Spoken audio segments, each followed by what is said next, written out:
How old are fossils?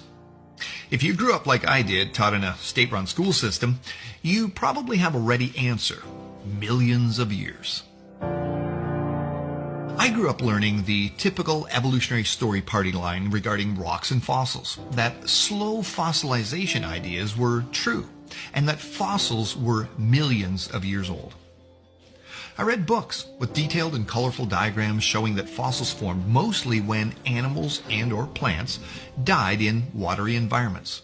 And there would often be references to former inland seas, from millions of years ago of course, in the area where the particular fossil being discussed was found. And I could easily recite standard examples of how fossils formed to any adult that would bother to take the time to listen.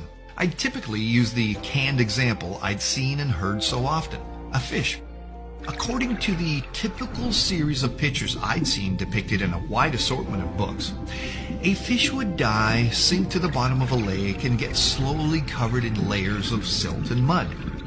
Then, as millions of years would pass, the sediment got compressed as new layers gathered.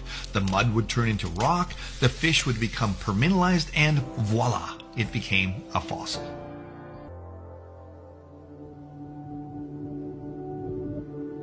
I realize now that a major reason I never doubted these ideas is that I'd never been shown an alternative for how fossils could have formed.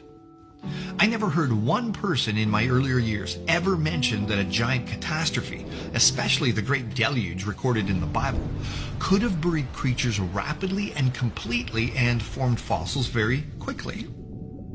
After revisiting the whole idea of fossilization many years later, I realized that evolutionary researchers can't explain many things according to that long age paradigm, which is likely why they've more recently begun to embrace and incorporate catastrophic explanations into their evolutionary system. Like why they've found fossilized animals in the middle of very specific short-term activities and actions, like eating or giving birth.